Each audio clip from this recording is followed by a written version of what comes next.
Ils sont 490 à être sortis de la faculté de médecine et des sciences biomédicales ce vendredi. Nous avons des médecins généralistes, des pharmaciens, des odontostomatologues, des PhD, des infirmiers spécialisés. Nous leur avons donné les moyens de s'auto-employer. Nous les encourageons, nous restons à côté d'eux.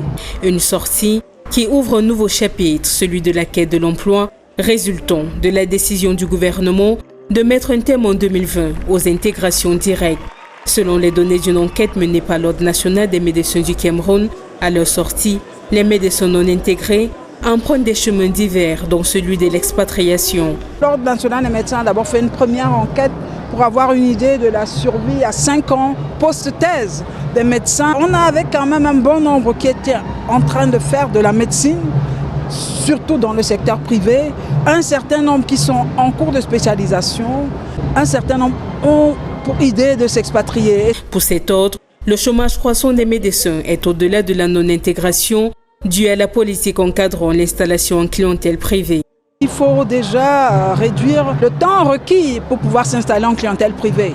Parce qu'actuellement, si pour avoir l'agrément d'installation en privé, il faut attendre 5 ans. Alors que pendant ce temps, ils ne peuvent pas être recrutés dans la fonction publique.